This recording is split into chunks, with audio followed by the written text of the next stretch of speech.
Hey, what's up, my friend? Keala Kanae here, and quitting your job in 2020, right? How do you know when it's the right time to move on? So I got quite a bit of stuff to go over with you in this video. First off, though, I do want to say a special thanks to our sponsors, Funny Colored Hats, right? That's not an actual real sponsor. I'm just obviously wearing an oddly colored hat. It's not part of my normal getup. And so I'm going to make fun of myself before all the keyboard cowboys on the internet start dropping silly comments down below. So anyway, quitting your job in 2020. How do you know when it's the right time to move on? So everything I want to share in this video, we're talking about 2020. It's 2020 as I'm shooting this video, but really this is timeless information, right? So how do you know when it's the right time to move on? First things first, I would say the first piece of advice that I would give is to find a way to be grateful for the job that you have, right? Resenting the job that you have, resenting your work, resenting the environment, resenting the people around you, the coworkers, it's just not a healthy way to live.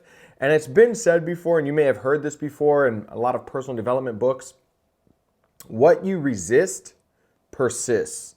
Now, without going so like when you're resisting the current work environment and resenting your current work environment, well, it continues to persist, right? Without going too far down the rabbit hole of quantum physics and all these things, here's what I can say is that, whatever we're not grateful for in life, we tend to repeat. Have you ever had that friend who basically dates the same guy over and over and over and over again, just with a different name, right? No matter who they date, they end up in basically the same relationship. No matter what job they go to, they basically hate their coworkers, hate their bosses. They switch environments, but the person who's in that environment is the same, right? And so my first suggestion would be to find a way to be grateful for the job that you have. Be grateful for the people around you, right? So to see a pleasure without, to see a pain without a pleasure, right? To see one side without the other is just a lopsided perception, right? We as human beings, we have this gift of perception. We're able to perceive the world around us. And what we tend to do is see one side without the other. Something happens and we label it good. Something else happens and we label it bad. But really, if you look back on your life, the things that were of the greatest benefit to you also had a drawback, if you think about it for a moment. And even the things that were the greatest challenges in your life, they had a benefit, right? Sometimes when we look back on our life with 2020 vision, we can see this huge challenge that we went through, and now we can see how it's benefited us years later, where, what that challenge has brought us to. And growth happens at the precipice of challenge, right? That's where we grow. So we actually want to be challenged. People have this fantasy that the whole world is gonna, like, one day life is gonna be easy. I'm gonna do this thing, I'm gonna get this job, I'm gonna start making this money, and then life's gonna be easy, it's gonna be a breeze, and it's gonna be stress-free. It's never, ever, ever gonna happen. That's not what we are here for. We are here to grow, to progress. And that happens at the cusp of challenge and support, right? Our biggest challenges in life are the things that grow us the most. And so what I would suggest is that if you resent where you're working now, you can change jobs, you can change environments, you can change the people around you. But if your attitude doesn't change, then what's really ever going to change, right? And so I would suggest that the first thing to do is find a way to be grateful for the environment that you have. As an example, when I first got started as an entrepreneur, I thought jobs were stupid, right? Jobs were stupid. That's stupid to have a job. It's a horrible idea. I'm saying all this in front of a guy. I got staff behind the camera over here with gigs, right? But I used to think that stuff. And because of that, I found myself trapped in jobs for a long time. I started my first business in 2000, and I wasn't really a successful entrepreneur until about late 2012, quit my job early 2013. So think about that time frame there. Lots of jobs that I had in that time frame. And I always thought, oh, I'm better than this. This is just temporary. I'll get out of here. These people don't know what they're talking about. They're foolish. They're gonna be here for the rest of their life, blah, blah, blah. And because I couldn't be, grateful for the jobs, I ended up continuously having jobs, no matter what I tried to do as an entrepreneur. Except, with the one exception being the very last job that I had at a coffee shop. Because of when that job came into my life, and because I was at like a rock bottom place when I got it, even though it was one of the lowest paying jobs I had had in my adult life, I was so grateful for it. And because I was grateful for it, I showed up to work, I put in my best effort. I really wanted to do a good job because I was so grateful for that job. And wouldn't you know, as soon as I could be grateful for a job, I was able to graduate from that level of the game in life and move on to actually being a successful entrepreneur, right? So I'll share that with you as the first tip. Now, I do have people that I talk to from time to time that say, Cal, it's just a toxic environment. Everybody's trying to drag me down. They're saying awful things. People shit on my dreams, kind of thing, right? They laugh at my goals and all these sorts of things. And I can understand the toxic environment.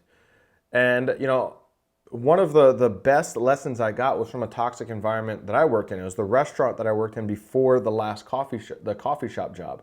And I had a lot of people there that made fun of me for wanting to be an entrepreneur, made fun of my goals. I had a manager that literally laughed in my face when I said that I was starting my own online business and all this sorts of stuff. But what I did is I used that as an opportunity to strengthen the voice on the inside. I have a mentor who says that when the voices on the inside are clearer and louder than the voices on the outside, then we begin to master our life. And so I would go to work every night and I would say to myself, while I'm out there on the floor serving people at their tables, I'd be saying to myself over and over again, I'm a millionaire internet marketer. I'm a millionaire internet marketer. I'm a millionaire internet marketer. And I'd just say that thing thousands of times to myself every night, right? To strengthen the voice on the inside and strengthen the belief that that's who I was. And although I knew that the outside environment was toxic, so to speak, I utilized that as an opportunity to strengthen the voice on the inside to match, right? To be clearer and louder on the inside than the voices were on the outside.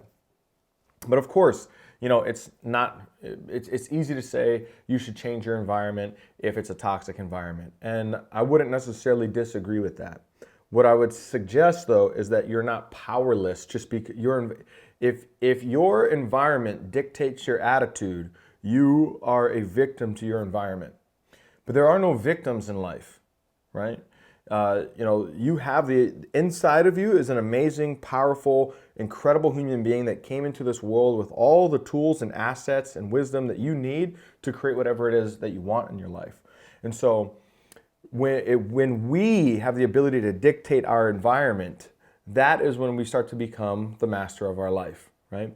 And so I'm hesitant to tell somebody, oh yeah, just because your environment is toxic and just because the people around you are toxic, you should just get rid of all of that, because there's always going to be toxicity. Even today, in my world today, I still have people around me who say that I'm not going to be successful. I still have people around me who say that my success won't last, and all these sorts of things. I have people that say awful things about me on the internet. Who cares, right? The difference is that I'm dictating to my environment. My environment is not dictating to me. And I would suggest that inside of you, there's a person that's powerful enough to do the same. Now, with all of that said, beware of the biggest mistake that entrepreneurs make. And I remember reading an article a few years back. I think this was about 2013-ish. It was right around the time that I was finally starting to have success. And a buddy of mine had brought it to me.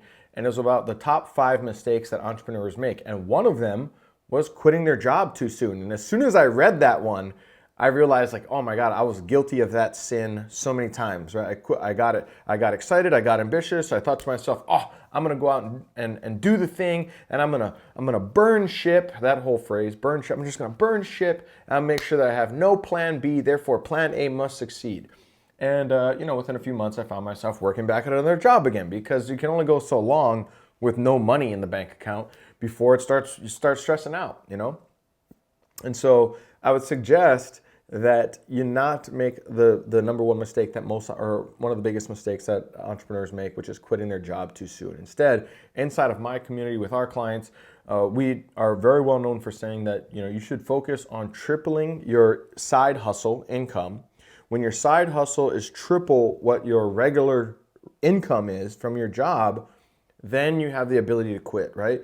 Because as an entrepreneur, your income is going to fluctuate. There's going to be peaks and valleys, right? There's going to be, days where it's, oh my God, I can't believe how much we made. And then there's going to be some days where you're like, oh, Jesus, what the hell happened?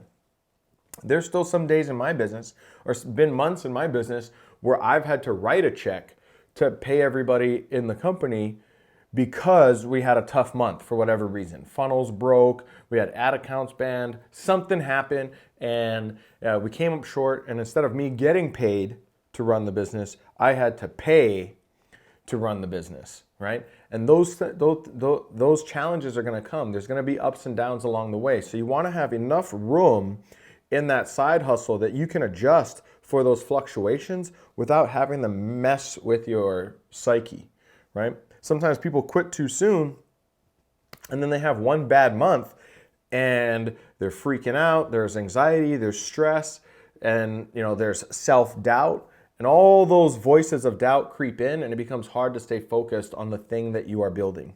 So I would say, again, inside of our community, we always stress, triple your side hustle before you quit your job. And look at your job really as, we call that your daytime investor, right? You have somebody who is willing to pay you for your time, okay? They're investing in you for your time, and you can take that money and you can invest it in your business. You can save some of it and put it towards long-term investments to build long-term wealth.